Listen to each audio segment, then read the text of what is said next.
Hello everyone, welcome to Sleep Space. Tonight, we'll talk about a question that sits at the very edge of science and philosophy. Can consciousness exist without a mind? We'll explore where our awareness really comes from, what it means to be, and whether consciousness might be more than just something happening inside your brain. As you settle in and let your thoughts slow down, imagine tracing your own awareness back to its source. Before words, before thoughts, before even the sense of you. To begin, let's start with something we all assume without question, that consciousness lives in the brain. Most neuroscientists would say that consciousness is the product of neurons communicating with each other, forming patterns so complex that a kind of self-awareness emerges. In this view, your thoughts, your memories, your emotions, and your sense of identity all arise from chemical and electrical signals. The brain doesn't just host consciousness, it creates it. But if that's true, then consciousness would depend entirely on the mind, the organized system of those processes that think, feel, and remember. However, not everyone agrees that this is the whole story. Some researchers and philosophers have begun asking if perhaps consciousness doesn't come from the mind at all, but rather that the mind arises within consciousness. Imagine consciousness not as a product of the brain, but as a field, like gravity or light, something that exists independently and universally, with the mind acting like a receiver or interpreter of that field. It's an idea that sounds poetic, but it's also been seriously considered in fields like quantum physics, cognitive science, and metaphysics. Let's think about what that means. If consciousness exists independently, it would mean awareness doesn't depend on neural activity. The brain would instead function like a filter, narrowing the vast ocean of consciousness into a stream small enough for us to handle in daily life. Just as a radio tunes into a single frequency, the mind may tune into a portion of consciousness, shaping it into experience. When the radio is turned off, the frequency still exists. So could consciousness continue existing even when the mind, or even the brain, shuts down? Near-death experiences have long fueled this question. People who were declared clinically dead for several minutes have reported vivid experiences, floating above their bodies, moving through light, or encountering scenes that felt more real than waking life. Some even described details that doctors later verified. If their brains had ceased measurable activity, how could such conscious experiences have occurred? Science often explains these events as hallucinations caused by oxygen loss or neurotransmitter surges, but there remains a gap, a mystery about why these experiences are sometimes so coherent, meaningful, and transformative. But we don't have to go to the edge of death to ask these questions. Even in deep meditation, people report a state where thought disappears, where there is no sense of self or mind, and yet awareness remains. This pure consciousness, described for thousands of years in spiritual traditions, feels timeless and formless beyond perception or thought. It's not awareness of something, it's awareness itself. Could this be an example of consciousness existing without a mind, or at least without mental activity as we normally know it? Let's look closer at what we mean by mind. The mind isn't just the brain, it's the activity happening in the brain. Perception, imagination, emotion, memory, reasoning. It's the voice narrating your life, labeling things, reacting to them. If consciousness were dependent on the mind, then whenever thought stopped, awareness should vanish too. But it doesn't. You can be deeply aware even when your mind is silent. You can notice sensations, sounds, and feelings without naming them, without analyzing them. Awareness is still there, effortless and present. This is where the distinction between mind and consciousness begins to take shape. The mind is what we think with. Consciousness is what allows thinking to appear. The mind moves, it forms and dissolves thoughts, it dreams and plans. But consciousness itself doesn't move, it simply witnesses. Imagine the mind as the surface of a lake, rippling with thoughts and feelings. Consciousness is the still water beneath, the depth that remains undisturbed no matter how much the surface churns. Modern neuroscience often avoids defining consciousness directly. Despite decades of research, there is no agreed-upon explanation for how the electrical activity of neurons gives rise to subjective experience, to the feeling of being you. This mystery is sometimes called the hard problem of consciousness. We can observe the brain's physical processes, but we can't explain why they are accompanied by an inner world, by a first-person perspective. You could, in theory, build a perfect model of your brain down to every neuron, and still not know what it's like to be you from the inside. If consciousness cannot be reduced to physical processes, then perhaps it isn't a product of them at all. Perhaps consciousness is the fundamental reality, and everything else, including matter, space, time, and the mind itself, arises within it. This idea, known as panpsychism or idealism, depending on the framework, suggests that consciousness is not something that emerges from complexity, but something that is always there, present in every layer of existence. To grasp this, imagine a dream. Inside a dream, your mind creates an entire world. Landscapes, people, emotions. While dreaming, everything feels external. But when you wake up, you realize it was all happening within consciousness. What if waking life isn't so different?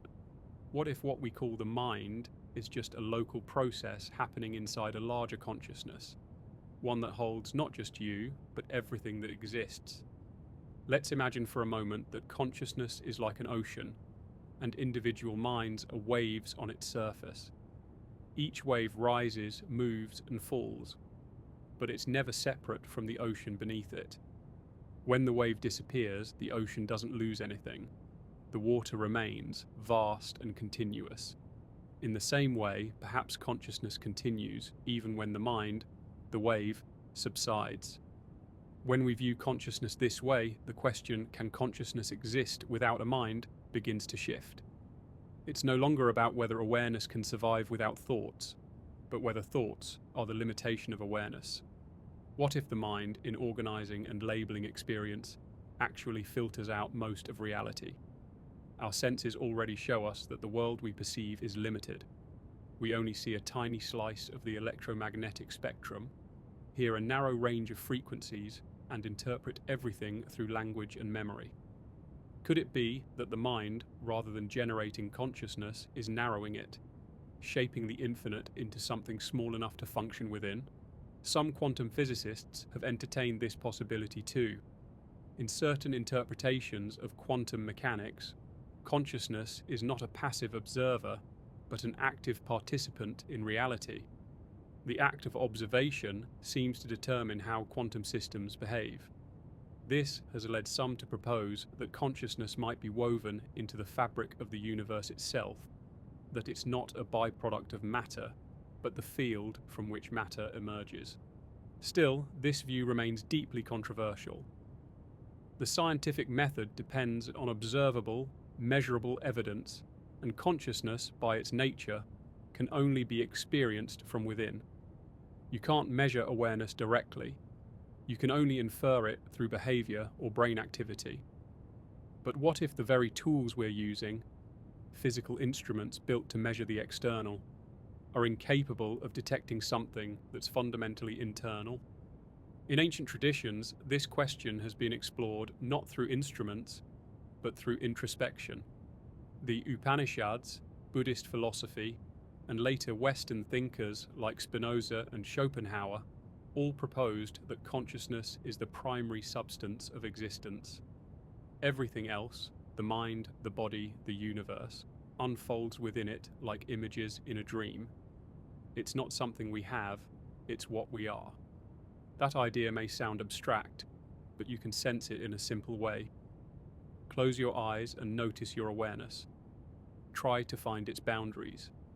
Can you locate where your consciousness begins or ends? You can notice thoughts arising, feelings passing, sensations flickering in and out. But awareness itself doesn't move. It doesn't start or stop. It's always here, quietly present beneath the flow of experience. Even when you sleep, when the mind drifts into dreams or silence, something remains. The fact that you can awaken and say, "I was unaware" means some continuity of awareness existed to notice the absence. Consciousness doesn't switch off completely, it simply changes its expression. In this sense, consciousness may be more fundamental than the mind that interprets it. So as you relax tonight, let this question drift through your thoughts. If the mind is only one way consciousness expresses itself, then what are you really beyond the mind? Could your awareness exist independent of the mental chatter, memories, or identity you call me?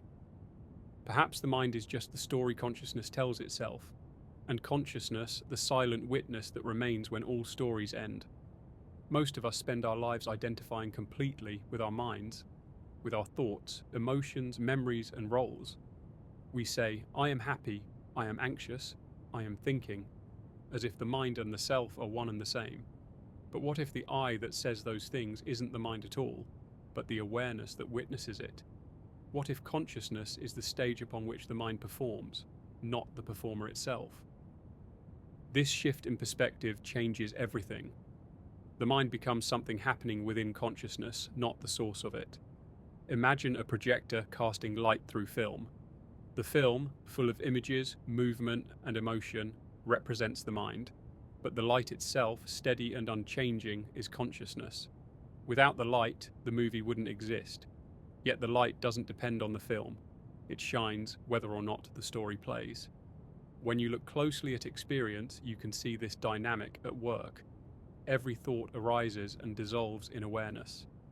Every emotion moves through it like a cloud across the sky. The mind gives shape and color to experience, but awareness itself remains clear and untouched.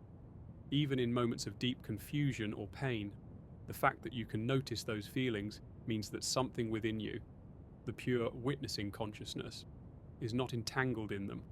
It's the silent space that allows everything else to appear. Philosophically, this idea echoes what's known as non-dualism, the view that reality is not divided between subject and object, inner and outer, mind and matter. Instead, everything arises from a single field of consciousness, manifesting as different forms. Under this lens, the mind is a temporary configuration within that field, much like a whirlpool forming in a river. The whirlpool appears distinct, yet it's made entirely of the same water as the river itself. But how does this idea hold up scientifically? The brain is undeniably involved in experience. Damage it, and consciousness changes. Drugs, trauma, sleep, or anesthesia all alter awareness in measurable ways. So how could consciousness exist independently of the mind when it seems so deeply tied to brain function? The key lies in understanding that correlation doesn't necessarily mean creation. A radio depends on circuits and electricity to play music, but those components don't create the music. They simply tune into and translate it. Similarly, the brain could be the mechanism that receives and interprets consciousness rather than generating it. When the brain is damaged, the signal of consciousness may become distorted, just as a broken radio distorts sound.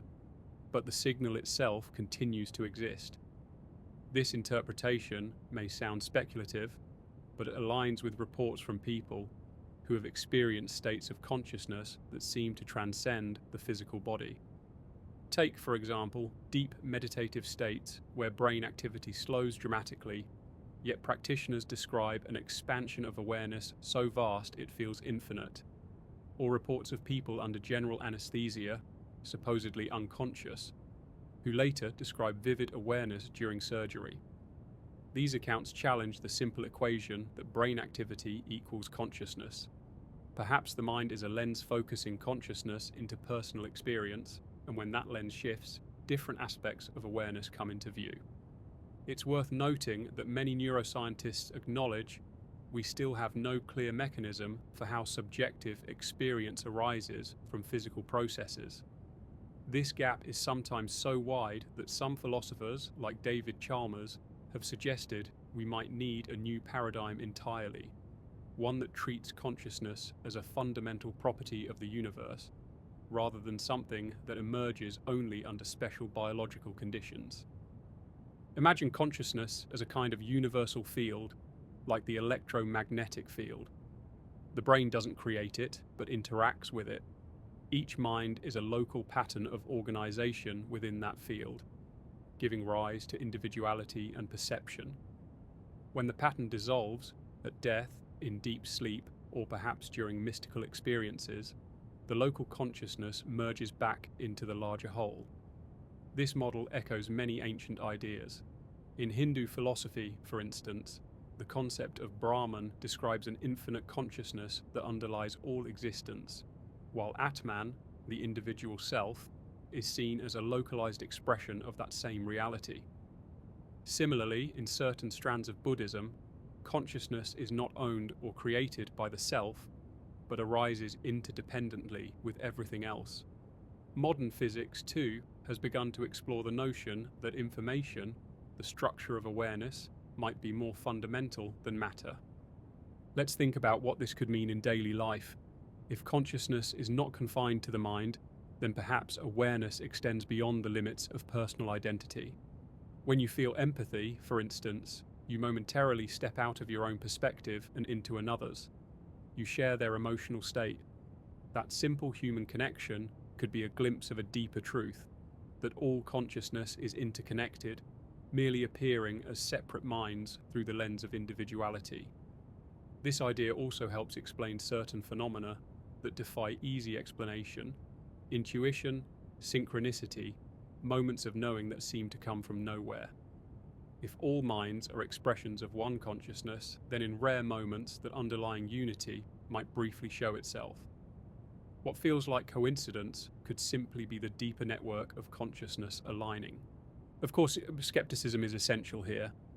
Many claims about transcendent consciousness or universal awareness can't be scientifically verified, but even if we set aside mysticism, the simple act of questioning the boundary between mind and consciousness changes how we experience reality. You begin to see thoughts not as who you are, but as patterns moving through awareness. You realize the mind is an activity, not a location, not an identity, but a flow. And once that becomes clear, another realization often follows. The mind cannot perceive consciousness directly because it is made of consciousness. Just as the eye cannot see itself, the mind cannot step outside awareness to observe it. Consciousness is the condition for any observation to occur. It's the canvas upon which every perception, thought, and sensation appears. Perhaps the better question is, can the mind exist without consciousness? Without awareness, there could be no perception, no memory, no thought. Consciousness seems to be the foundation upon which the mind is built. Yet paradoxically, the mind also shapes how consciousness is experienced, giving it form, meaning, and self-reflection. In this way, the relationship between the two might be more circular than hierarchical. Consciousness expresses itself through the mind, and the mind reflects consciousness back upon itself, creating the sense of individuality. Without the mind, consciousness would still exist, vast and undifferentiated, but without a story to tell about itself. With the mind, that infinite awareness takes on the experience of being someone, somewhere, in time. This view invites a kind of quiet humility. If consciousness is the ground of being, then what we call my life might be just a fleeting pattern in the great unfolding of awareness. The mind, for all its brilliance, is like a ripple in an ocean that imagines it's separate from the sea. And yet, within that illusion of separateness, consciousness gets to know itself through thought, love, fear, curiosity, and wonder. When you pause to sense your own awareness right now, not your thoughts, but the presence behind them, you may feel something vast and still. That stillness isn't dependent on your mind's activity. It doesn't come or go. It's simply here, quietly aware, before and after every thought. If you could see consciousness without the filter of the mind, perhaps it would be like light before it touches anything, pure, formless, and infinite. The mind gives it shape and shadow, creating a world to inhabit. But even when the shapes fade, the light remains. The mind, in its complexity, is what allows consciousness to experience individuality. It gives us language, memory, imagination, and emotion. But the deeper question is the mind simply the interface through which consciousness interacts with form? If the mind is the instrument, could consciousness be the player? Throughout history, thinkers from both science and philosophy have wrestled with this very question. René Descartes, the philosopher who famously said, "I think, therefore I am," believed that thinking, the activity of the mind, was proof of existence. But others later challenged this view, suggesting that being aware doesn't depend on thought at all. You exist not because you think, but because you are aware that thinking is happening. Awareness is the constant while thoughts come and go. Let's explore this distinction through direct experience. Right now, as you listen to these words, you might notice thoughts forming, judgments, interpretations, mental imagery. But if you pause and turn your attention away from the thoughts themselves and toward the awareness noticing them, something interesting happens. You realize that the awareness observing those thoughts isn't thinking at all. It's simply aware. That simple shift from identification with the mind to recognition of awareness reveals the possibility that consciousness exists independently. The mind creates content, consciousness observes it. The mind may be like the ripples on the surface of water, while consciousness is the stillness beneath. One is movement, the other presence. Science, for its part, has always struggled to measure awareness directly because it isn't a physical process. It's the condition that allows all processes to be known. But experiments have shown that consciousness doesn't behave quite as we'd expect if it were purely mechanical. Consider the famous quantum observer effect. In quantum mechanics, the act of observation seems to influence the behavior of particles. When unobserved, they exist in multiple possible states. But once observed, they take on a definite form. This raises the unsettling possibility that consciousness plays an active role in shaping reality, not just perceiving it. While this doesn't mean our minds create the universe, it does suggest that observation, awareness itself, may be woven into the structure of existence. Some physicists and philosophers have taken this seriously, proposing that consciousness is not an accidental byproduct of matter, but a fundamental property of it. In that view, consciousness doesn't need a mind any more than gravity needs a planet. It's simply there, everywhere, forming the stage upon which physical and mental phenomena play out. Now imagine what this would mean. If consciousness exists without a mind, then the universe itself might be conscious in some way, not in the human sense of thinking or reasoning, but as a vast, silent awareness expressing itself through all forms. Every atom, every star, every living being could be seen as a different mode through which consciousness experiences itself. This idea, known as panpsychism, suggests that consciousness isn't limited to biological organisms. Instead, it's the ground state of reality, the one thing that cannot be reduced to anything else. In daily life, we tend to overlook this possibility because our awareness is filtered through the mind's constant noise. The mind narrates, interprets, and categorizes everything. It's an incredible tool for survival, but it also creates the illusion of separateness. It tells us that I am here and the world is out there. Consciousness, on the other hand, has no such boundary. When the mind grows quiet, that separation begins to dissolve. You start to sense that the same awareness noticing your thoughts is also what perceives the world around you. When the mind steps aside, consciousness seems to open, spacious, ungraspable, yet deeply familiar. It's like realizing you've been staring at the ripples on the surface of the ocean your whole life, never noticing the vastness beneath. The mind is the rippling surface. Consciousness is the ocean itself. Some traditions describe this shift as awakening, not to something new, but to what has always been present. The Buddhist concept of no mind doesn't mean a blank state of nothingness. It refers to awareness that's no longer caught in the constant stream of thought. It's a clear seeing, an unfiltered presence where reality reveals itself directly, without the interference of mental interpretation.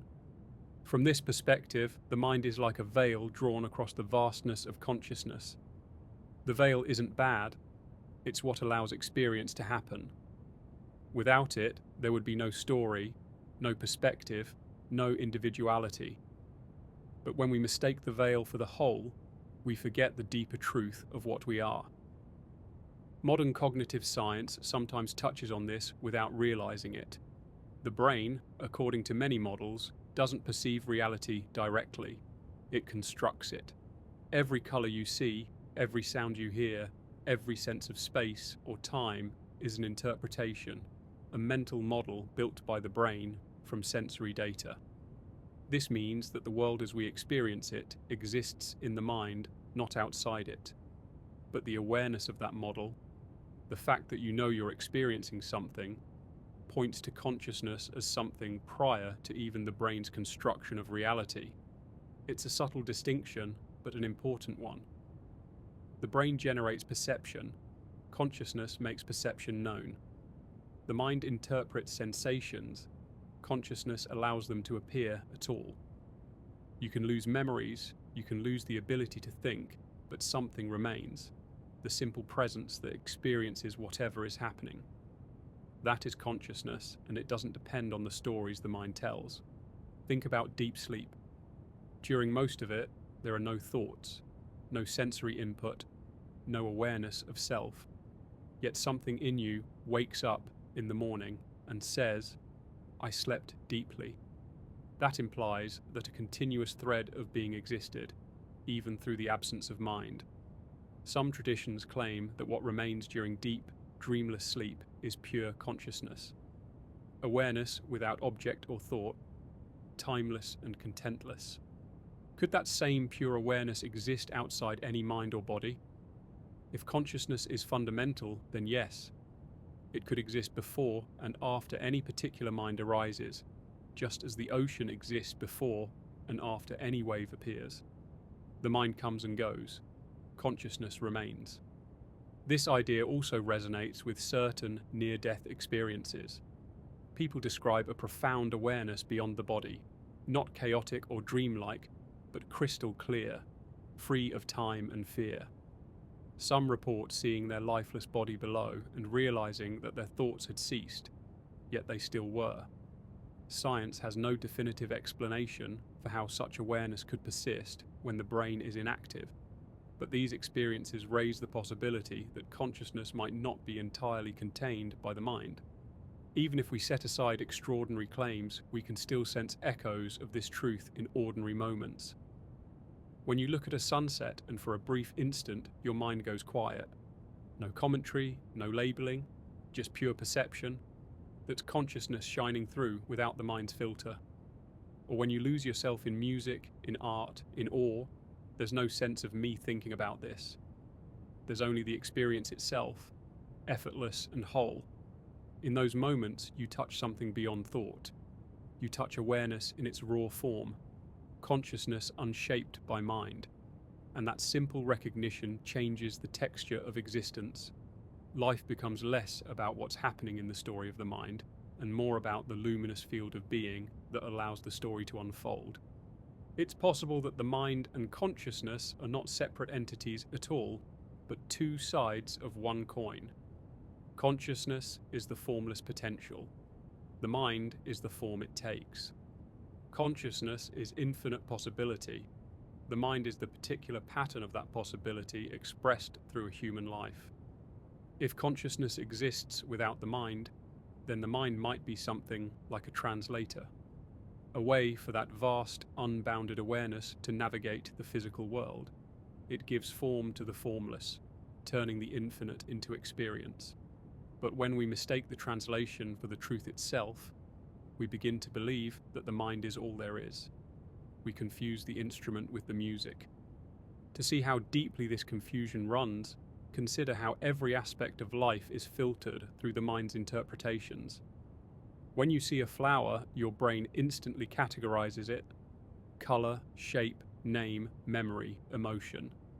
The experience becomes wrapped in thought, but the raw perception, the simple awareness of color, of form, of beauty, happens before any thought arises.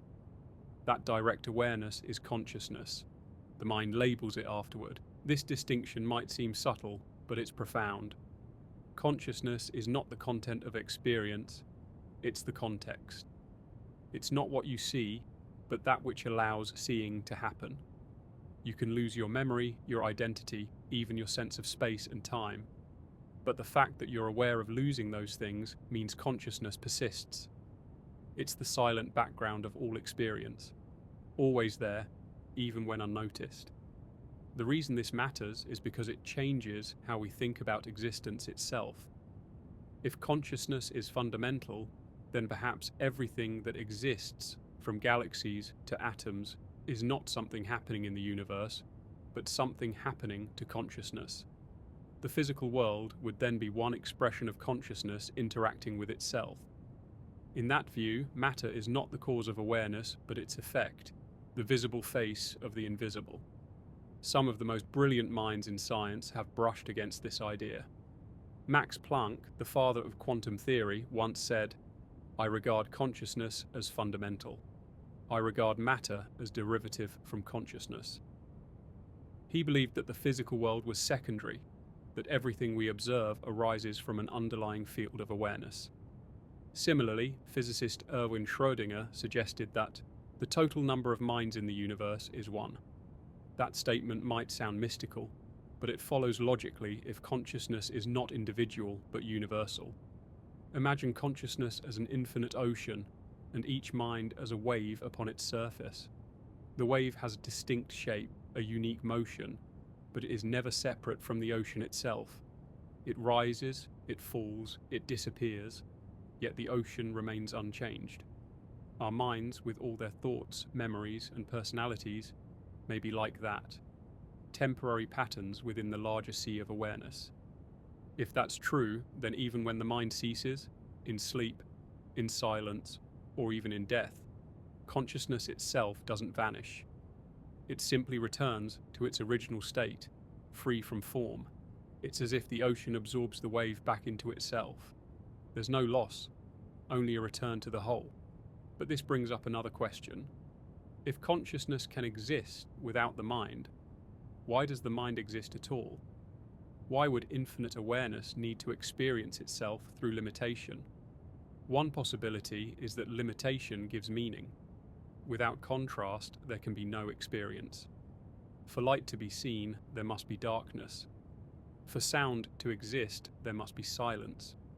Consciousness, by expressing itself through the boundaries of the mind, creates the conditions for discovery, for curiosity, emotion, and growth. From this perspective, the mind is not an obstacle, but a tool, a necessary lens through which consciousness experiences differentiation. Through the mind, consciousness can ask questions, feel longing, imagine futures, and marvel at its own mystery. In a way, consciousness uses the mind to play a game with itself, pretending to be separate so it can rediscover unity.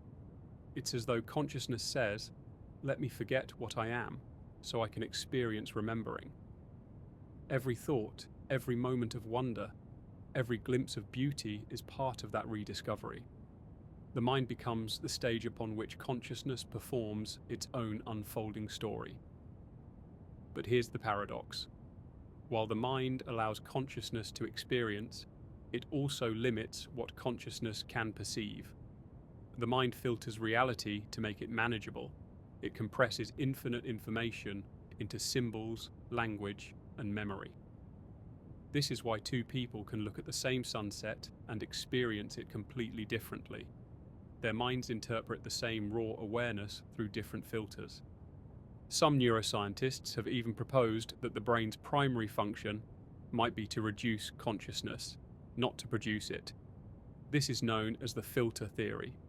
The brain acts like a valve, narrowing the flow of consciousness so that we aren't overwhelmed by infinite awareness.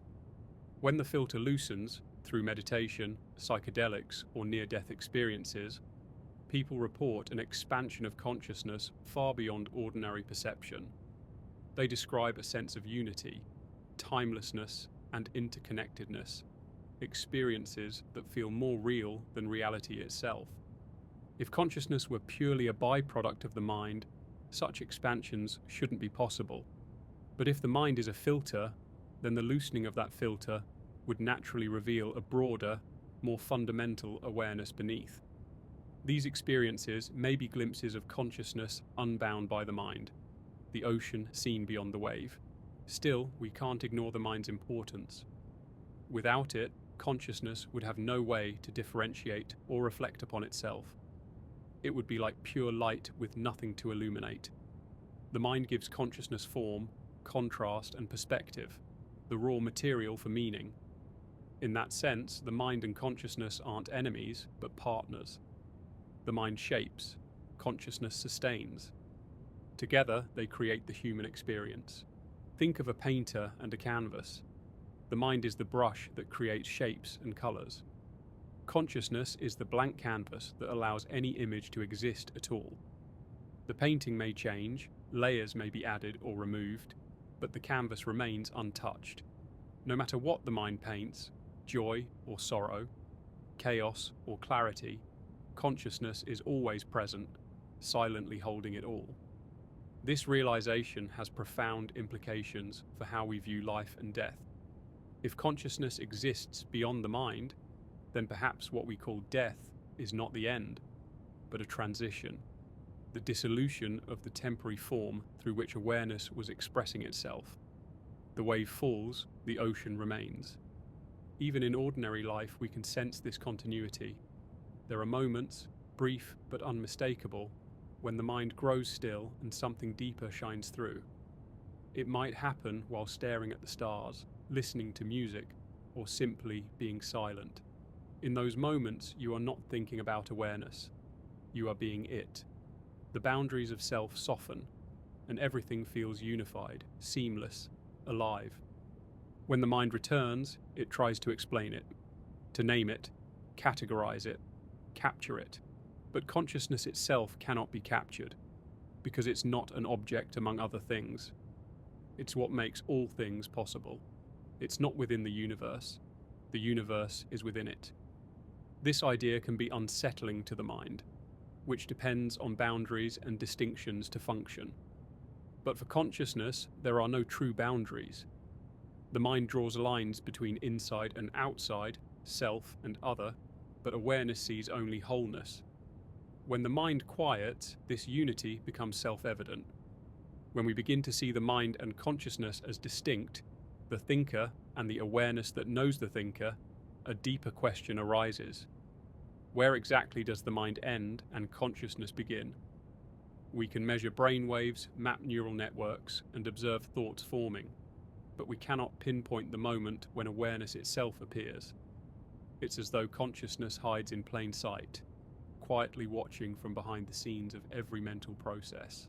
To get closer to understanding this, imagine consciousness as a mirror and the mind as the reflection within it. The mirror itself doesn't change, it simply allows images to appear. When the reflection moves, the mirror remains perfectly still. Similarly, consciousness allows every mental state, joy, fear, curiosity, grief, to arise and fade. It never becomes what it reflects. The mind reacts, the emotions surge, but consciousness just observes. This idea has roots in both science and spirituality. Neuroscience shows that thoughts and emotions are the result of neural activity, but it cannot explain why there is a subjective experience of those processes. Why do you feel love instead of it being a mechanical reaction? Why does pain hurt rather than simply register as data? This gap between physical processes and inner experience, known as the explanatory gap, remains one of the deepest mysteries in all of science. Many scientists try to solve it by treating consciousness as an emergent property, something that arises once the brain reaches a certain level of complexity. But this explanation struggles to account for why awareness should appear at all. Complexity can produce behavior, but not necessarily experience. A computer can mimic conversation or emotion, but there's no evidence it's actually aware of doing so. It doesn't know that it knows. If we step outside the assumption that the brain creates consciousness, another picture begins to emerge. Perhaps the brain doesn't generate awareness, but rather focuses it. Like a prism bending light into colors, The brain may shape consciousness into the specific form we call the mind. Each mind would then be a unique expression of the same universal awareness, colored by memory, culture, biology, and emotion. When the prism is gone, the light remains unchanged, pure, undivided, infinite. This possibility is not just poetic, it has a quiet logic to it. Consciousness could be the fundamental field of reality, the one ingredient everything shares. In that case, what we call mind would simply be one of the ways consciousness interacts with form. The same underlying awareness might express itself through the movement of galaxies, through the instinct of animals, or through the reflective self-awareness of humans. Each is a different mode of the same consciousness exploring itself. If that's true, then individuality is like a temporary wave on the surface of an endless sea. You feel separate, and in a sense, you are. But only in form, not in essence. The wave rises and falls, but it never stops being the ocean.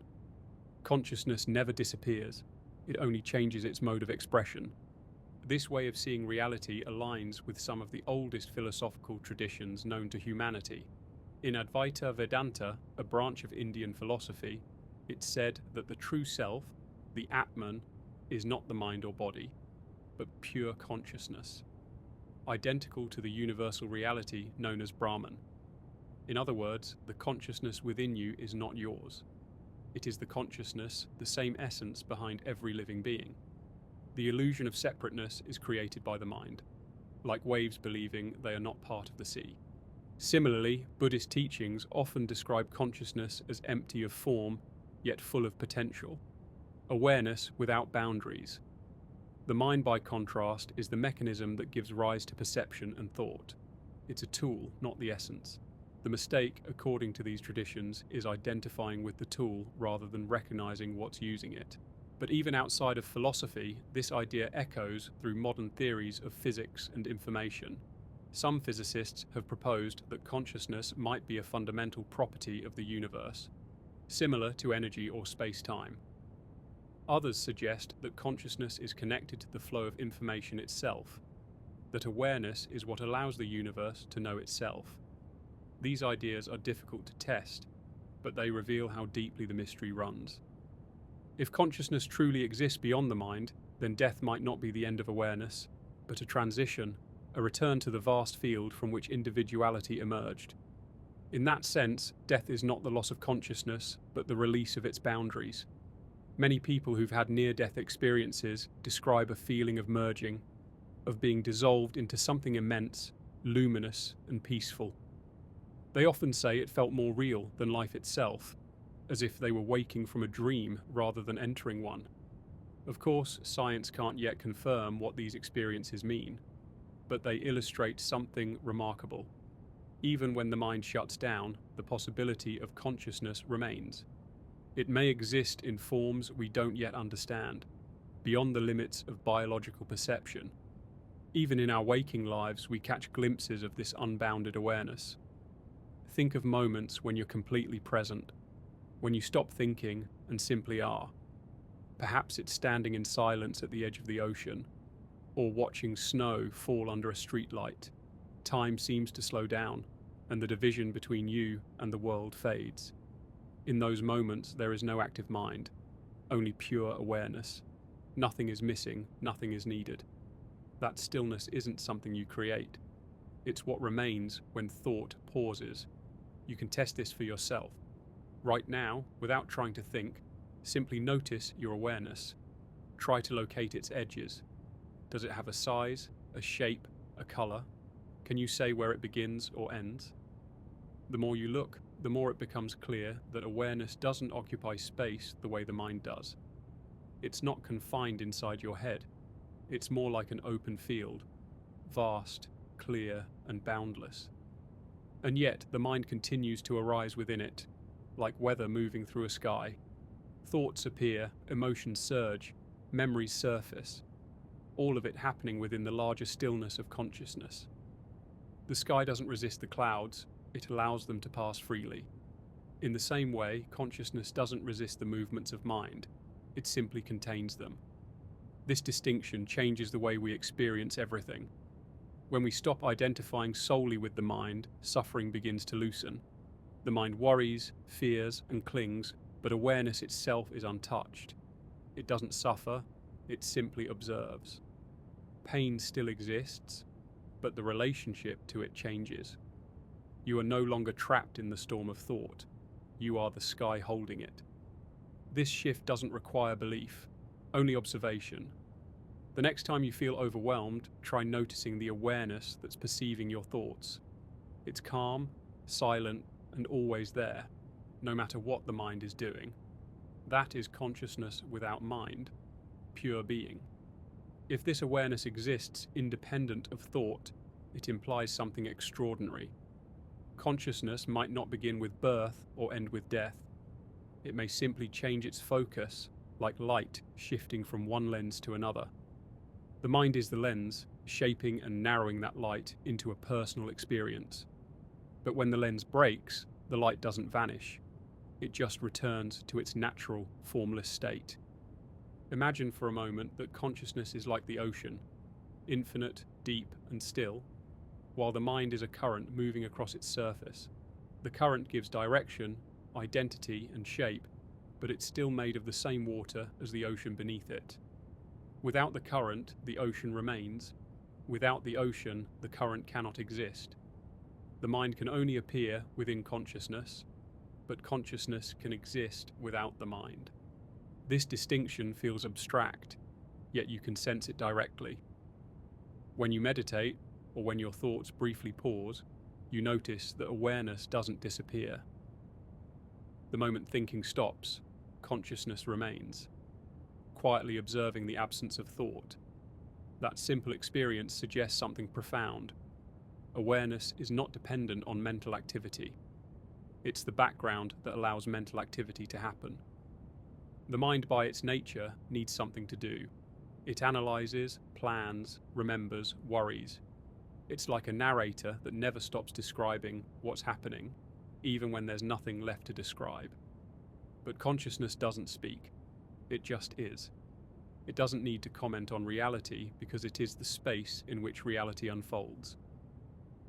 Philosophers have struggled with this for centuries. René Descartes famously declared, "I think, therefore I am," suggesting that thought proves existence. But what if he had it backward? What if the truth is closer to, "I am, therefore I can think"? Consciousness must exist first before thought can arise within it. You can stop thinking, but you cannot stop being aware. Even in dreamless sleep, there is something that registers the passage of time. The fact that you wake and know you slept. Some traditions describe this state as pure being, consciousness without content. It's the canvas upon which the mind paints its stories. But no matter how vivid or chaotic those stories become, the canvas itself is never altered. The mind may imagine storms, but consciousness remains untouched, serene beneath the waves of thought. To understand this more deeply, let's explore what the mind actually does. It organizes experience through contrast, subject and object, self and other, good and bad, past and future. The mind divides reality into categories so it can make sense of it. But in doing so, it also creates the illusion of separation, that you are a distinct being observing a world that exists outside you. Consciousness, on the other hand, doesn't divide. It doesn't see me and you, here and there. It simply perceives without labeling or comparing. In moments of profound presence, watching a sunset, holding someone's hand, listening to music that moves you, that division temporarily fades. The mind stops separating and you merge with the moment. You become the seeing itself, the listening itself, the being itself. This merging reveals something subtle. Consciousness is not inside your head. The mind may be confined to the brain, but awareness extends far beyond it. When you look at the stars, your awareness isn't trapped within your skull. It expands effortlessly to include the night sky. The boundaries of perception dissolve, and you feel part of something vast. Neuroscientists might say that this expansion is simply the brain's interpretation of sensory input, But if consciousness is not produced by the brain, then what if it's the other way around? What if the brain is the instrument through which consciousness experiences itself as human? That would explain why certain altered states, deep meditation, near-death experiences, or psychedelic visions often include the feeling of unity, of being connected to everything. When the brain's filtering mechanisms loosen, the narrow focus of individual mind dissolves, revealing a larger field of awareness. The experiencer disappears, but experience continues. Think of a radio. When it's tuned to a specific frequency, it plays one station. The radio doesn't create the broadcast, it only receives and translates it. If you turn the dial, the music changes, but the signal remains constant in the air. Similarly, your brain might tune consciousness to the frequency of your personal reality, your thoughts, memories, and identity. But consciousness itself could be the unchanging signal that exists everywhere, all the time. When the radio breaks, the signal doesn't end. It's still there, invisible, waiting for another receiver. This analogy helps us reimagine what might happen when the mind ceases to function. Perhaps consciousness doesn't vanish. Perhaps it simply continues without a receiver to shape it into thought. What remains is unfiltered awareness, vast, silent, and infinite. Some people glimpse this state spontaneously. It can happen during deep meditation, extreme stillness, or moments of awe. You suddenly realize that the awareness looking out through your eyes is not limited by who you think you are. It's ancient, impersonal, and luminous. You're not having consciousness, you are consciousness. The sense of being a separate self is like a mask that awareness temporarily wears to experience individuality. In modern neuroscience, this perspective is slowly gaining attention. The integrated information theory suggests that consciousness might be a fundamental property of systems that integrate information in complex ways, not something generated, but something revealed. This idea hints that awareness could exist wherever there is order and interaction, even at the smallest scales of existence. Quantum physics adds another layer of intrigue. Experiments show that observation seems to influence how particles behave, as though reality itself responds to awareness. Some scientists argue that consciousness might play a role in collapsing quantum possibilities into physical reality. If so, consciousness may not only exist without the mind, but might be the very fabric from which the physical world emerges. This idea sounds radical, but it invites a fascinating reversal. Instead of asking how the brain produces consciousness, we might ask how consciousness produces the brain. The mind could be just one way that awareness manifests, a local concentration of universal intelligence designed to navigate the human world. If we follow that thread, even matter itself begins to look like condensed consciousness. Awareness slowed down into form. The universe, then, becomes not a collection of separate objects, but a single living field of awareness expressing itself through infinite variations. Stars burn, trees grow, people think, all within the same seamless ocean of being. From this view, consciousness without mind isn't an absence. It's completeness. The mind gives structure and story, but consciousness gives existence itself. It's the quiet witness before thought, during thought and after thought. It's what notices the rise and fall of emotions, the flow of time, the experience of being alive. To encounter it directly is to experience a kind of peace that thought can't touch. It's not joy, not relief, not understanding, just stillness. And from that stillness, everything else emerges. The mind will come and go, but consciousness remains, infinite and unbroken. What we call reality may not be as objective as we believe. It could be that what we see, hear, and touch is not the world itself, but the mind's translation of a much deeper field of existence. The mind filters and organizes experience so that it makes sense in human terms. But in doing so, it may conceal the infinite from us. You can think of it like wearing a pair of tinted glasses that you never remove. Everything you see takes on the color of those lenses, so you begin to believe that's just how the world is. The mind functions the same way. It adds its own coloration to experience through memory, expectation, emotion, and belief. Yet beneath all of those filters, pure awareness remains colorless, unconditioned, untouched. The more you study the mind, the more it becomes clear that it doesn't see reality directly, it simulates it. Neuroscience shows that what we perceive is a construction, a virtual world built from fragments of sensory input and shaped by prediction. Your mind constantly guesses what's happening around you and then fills in the details. That means most of what you see is not actually seen, it's inferred. So if the mind is a simulation maker, what role does consciousness play? It's not the builder of the simulation, it's the one that experiences it. Without awareness, the mind's construction has no witness. Thoughts and perceptions would arise like waves in a dark sea with no one to see their motion. Consciousness is what turns existence into experience. This idea can be both humbling and freeing. It means that your entire experience of life, your joys, your fears, your identity, is a collaboration between the mind's creativity and consciousness's capacity to perceive. The mind shapes, but consciousness allows. The mind reacts, but consciousness remains silent and still, like the space in which everything happens. But if consciousness can exist without the mind, what does that actually mean for you?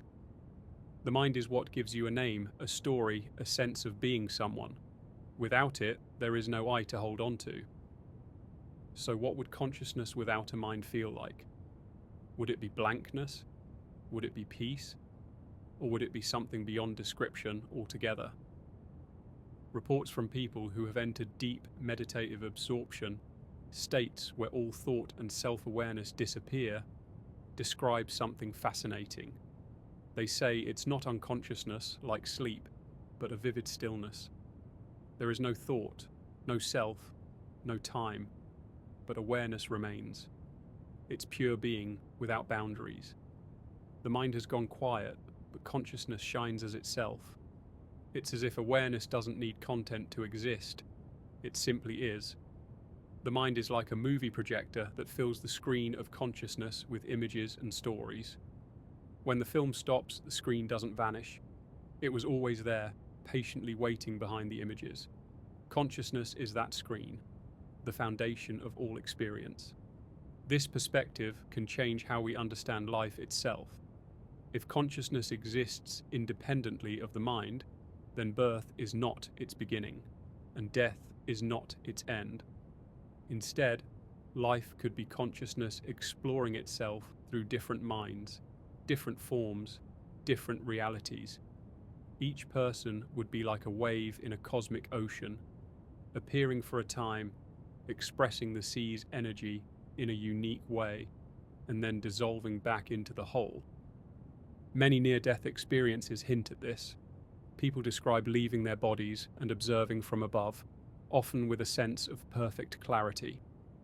They report feeling more alive than ever, not less. They describe an awareness that seems larger than the mind, one that doesn't rely on thought, language, or the senses. This awareness is luminous, knowing, and boundless. Skeptics argue these experiences are hallucinations produced by the brain's final bursts of activity. But if consciousness can exist without the mind, they could be glimpses into what awareness is when freed from its physical filters. The body and brain might simply be tools, exquisite instruments that allow consciousness to explore a particular frequency of existence. When those instruments fail, awareness shifts to another form, another mode, perhaps one we can't yet imagine. In that sense, consciousness is not fragile but eternal. The mind may fragment, but consciousness doesn't age, doesn't decay, and doesn't sleep. It is the quiet presence that exists before thought, during thought, and after thought. To feel this, you don't need to wait for extraordinary experiences. You can sense it in the space between thoughts, that silent interval when the mind briefly pauses. Notice the moment before a new thought begins, the stillness before the next wave rises. That space is not emptiness. It's alive, aware, quietly holding everything. That is consciousness without mind. Throughout history, mystics, poets, and philosophers have pointed to this same truth, though each used different words. Lao Tzu called it the Tao, the nameless reality that gives birth to all things. Meister Eckhart described it as the divine ground of being. The Buddha called it emptiness, not meaning nothingness, but a fullness beyond form. Even modern physics, as strange as it seems, gestures toward a unified field, an invisible, underlying reality from which all particles emerge. These ideas converge on a single insight. The foundation of existence is not matter, not energy, but awareness. Everything else, stars, galaxies, minds, are temporary expressions of that awareness, fleeting yet luminous. If that's true, then consciousness doesn't need a mind to exist. It is the very field in which minds appear. The mind is like a ripple in awareness, a brief movement that allows the infinite to experience limitation. Through limitation, consciousness learns what it means to be something specific, a human, an animal, a moment in time. But deep down, that same consciousness never forgets its source. It is always quietly aware that it is everything, everywhere, all at once. It only pretends to be separate so it can discover itself again and again through each new form. And maybe that's why we feel such a deep longing to understand consciousness. Why the question itself feels personal, almost sacred. Because, in asking it, awareness is simply looking for itself. Imagine waves forming on the surface of an endless sea. Each wave appears distinct with its own shape and motion, but it is never separate from the water beneath it. In the same way, every thought, emotion, and sense of I arises from the same undivided field of consciousness. The mind is the movement, consciousness is the ocean itself. What's fascinating is that this ocean doesn't seem to have a beginning or an end. It doesn't belong to anyone. You can't claim it as my consciousness because the awareness that says my is already part of it. It's like trying to own the space inside a room. You can occupy it, move through it, but you can't separate it from the rest of space. And yet, this ocean of awareness somehow learns to identify with a single wave. It says, I am this person, with this name, this history, this body. The mind builds a narrative around that identity, a story that gives shape to the infinite. But the more the mind defines itself, the further it feels from the vastness it came from. This is why people so often feel a quiet sense of incompleteness, even in moments of success or joy. The mind can achieve endlessly, but consciousness longs for wholeness, for remembering that it was never separate to begin with. Some of the most profound experiences in human history, mystical awakenings, deep meditative states, even near-death moments, all describe the same realization, that consciousness is not limited to the body or the mind. It is everywhere. It is everything. When this realization happens, fear dissolves. Because what could there be to fear if nothing can truly be lost? What could death mean to that which never began and never ends? Interestingly, certain scientific studies have begun to explore this territory, even if cautiously.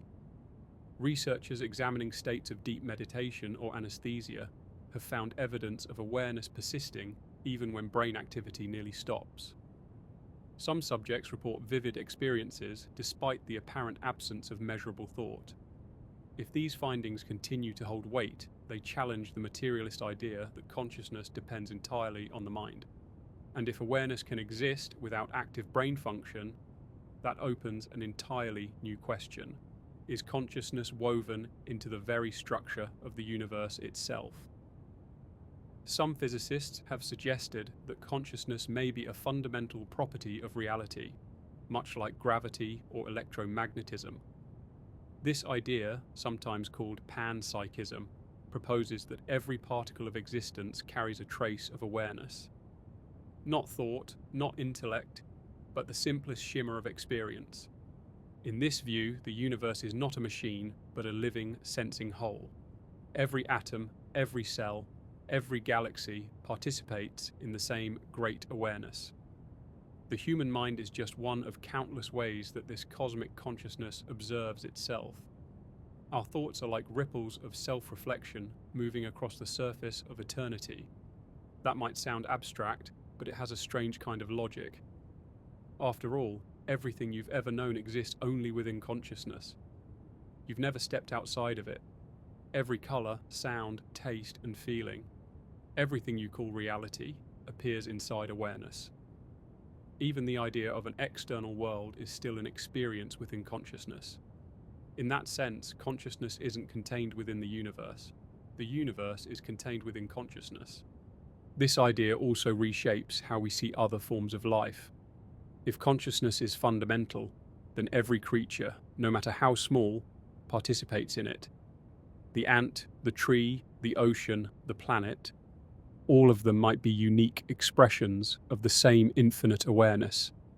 Each one a lens through which consciousness perceives a different angle of itself. It's not that everything is alive in the way humans are, but that everything is consciousness arranged into form. The mind resists this idea because it relies on distinction, this versus that, life versus death, self versus other. But consciousness erases those lines. It's not interested in comparison because it sees unity in all things. To the mind, such unity seems like losing individuality, but to consciousness, it's liberation, the recognition that it was never truly confined. You can sense traces of this truth in your own experience. When you look deeply into someone's eyes, there's often a moment when thought stops. For a brief instant, you don't see another person. You see the same awareness looking back at you, the same presence behind different faces, the same quiet watcher behind different stories.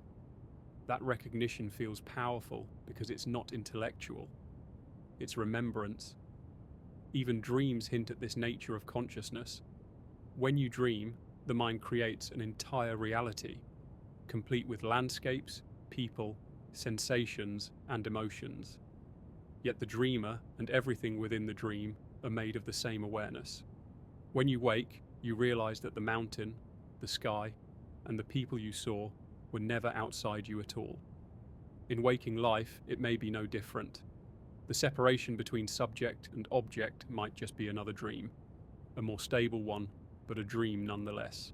The question then becomes, if consciousness can exist without the mind, does it have purpose, or is it simply being? Most traditions that have explored this mystery suggest that pure consciousness doesn't act out of intention, it simply is. It manifests worlds, lives, and minds not out of need, but as expressions of its own nature. Just as the sun shines because that's what it does, consciousness creates because creation is its nature. The mind seeks meaning, but consciousness doesn't need to find it. The meaning is in the being itself, in the act of existence, of awareness, of simply knowing that there is something rather than nothing. To consciousness, existence is enough. It doesn't ask why it exists. It delights in the fact that it does. And when the mind quiets, even for a moment, you can taste that same peace. The peace of existence before thought, before identity, before story. It's a peace that doesn't depend on the world being perfect or even understandable. It's the peace of being what you've always been, before you were told who you are. If you sit in silence and let your thoughts drift away, you might feel it.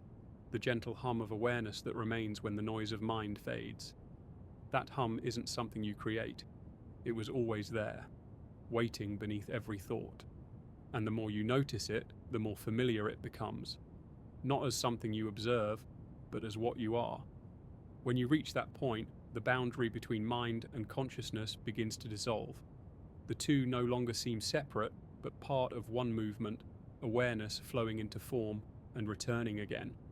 The mind becomes a tool of expression rather than a cage. Consciousness, freed from identification, can finally recognize itself in everything it sees. Without consciousness, what would existence even mean? There would be no perception, no awareness, no recognition of anything at all. It's possible that consciousness isn't something happening in the universe. It may be the condition that makes the universe possible in the first place. The mind, by contrast, is like a story unfolding inside that condition, a localized expression of awareness that believes it is separate. The mind organizes, interprets, and filters experience so that consciousness can focus. But this focusing comes with a cost. The wider reality, infinite and fluid, gets narrowed down into a manageable shape. It's as though an endless sky were viewed through the narrow lens of a telescope. The mind gives structure, but it also limits what can be seen. In day-to-day life, this limitation is necessary. Without it, the flood of sensory and emotional information would overwhelm us. The mind simplifies and edits reality so that we can function. Yet there are moments when that editing eases, when the mind relaxes its grip, and a different kind of awareness begins to seep through.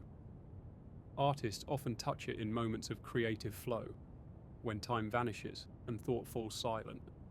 Scientists describe it as insight, when understanding appears suddenly from nowhere. Mystics call it awakening, when the illusion of separateness dissolves and only awareness remains. All these moments hint at the same truth. Consciousness is vast and unbounded, while the mind is a temporary frame. The frame helps us experience the world, but the frame is not the picture itself. Consciousness existed before the frame and will exist long after it fades. If we extend this perspective to the cosmos, something extraordinary emerges. Every star, every cell, every breath could be part of one living field of awareness. Consciousness may be the fabric upon which reality is woven. In this view, the physical world is not an independent thing, but a movement of awareness, the invisible becoming visible.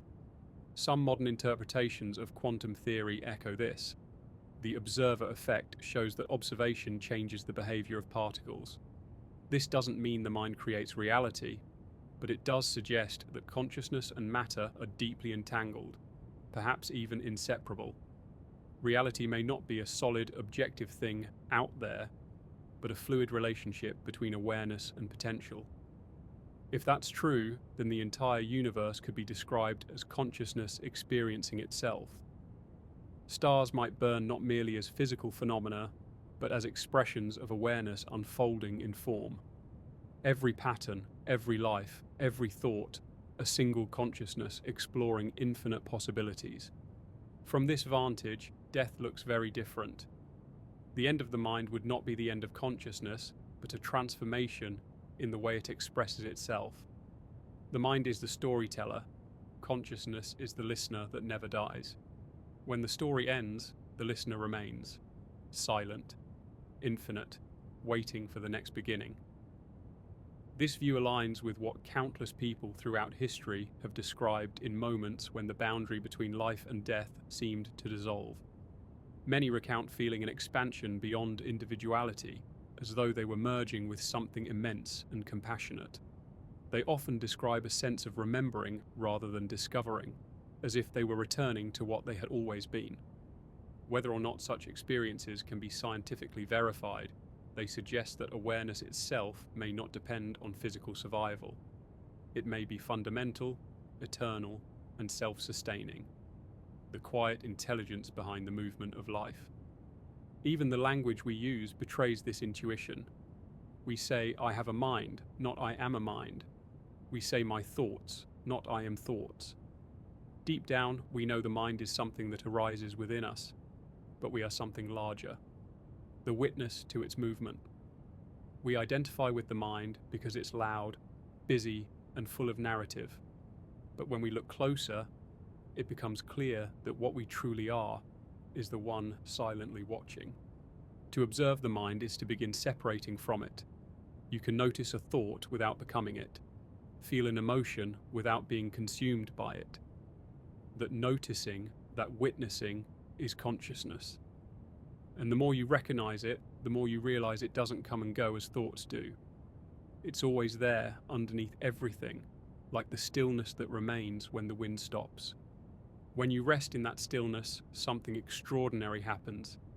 The fear of death, loss, and change begins to fade. Because awareness has no beginning or end, it cannot be threatened.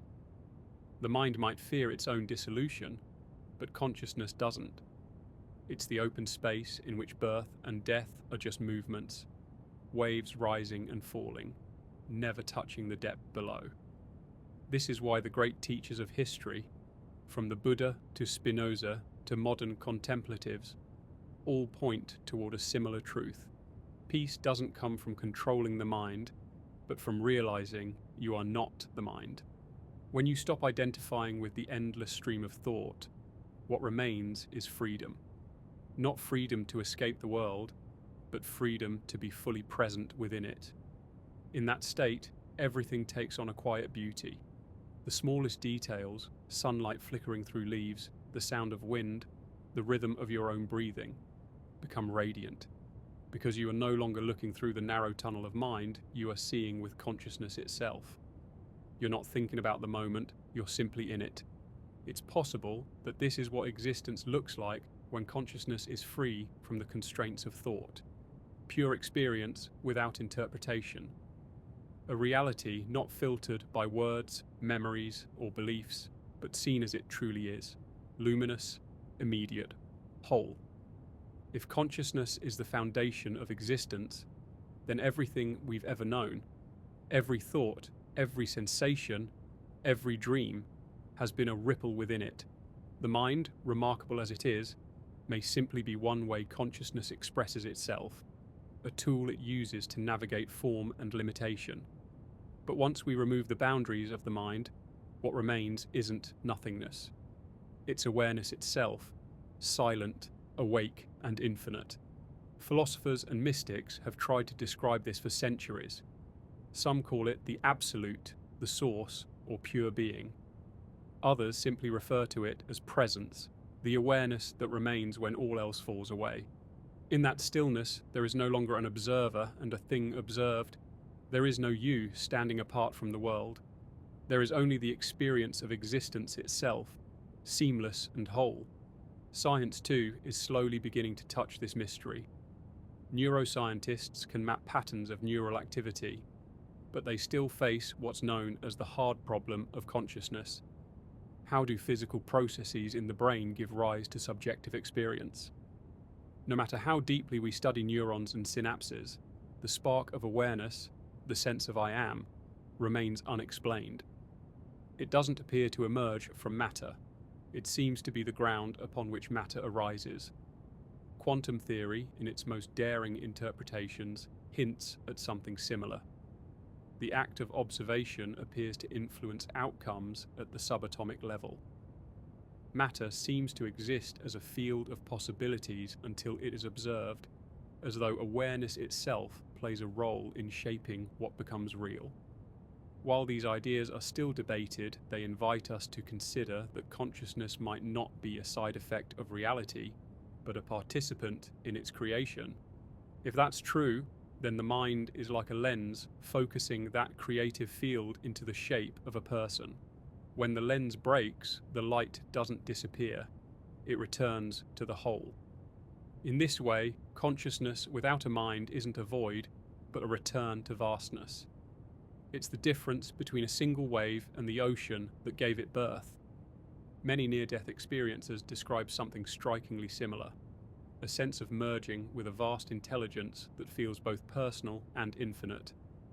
They report an overwhelming peace, a dissolving of boundaries, and a realization that what they truly are has never been separate.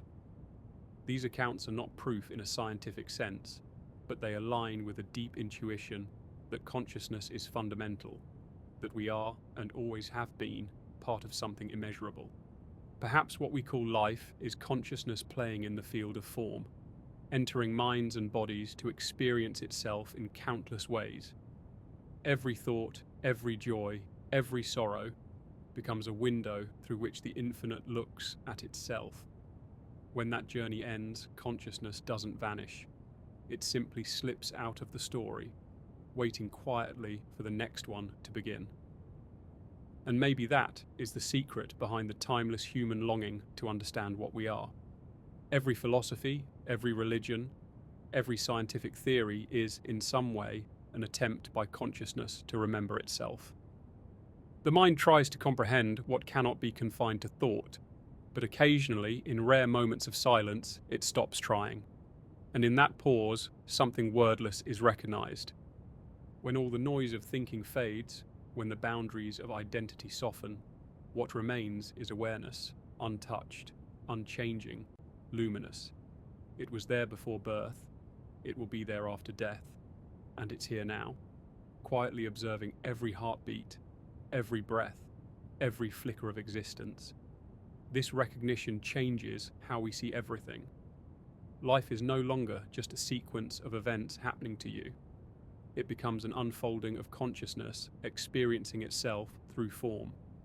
The world around you, the people you meet, the emotions you feel, the beauty you witness, are all movements of that same awareness. Separation begins to dissolve, replaced by a profound sense of belonging. When you look at the night sky and see the stars stretching endlessly into the dark, you're not an observer standing apart from them.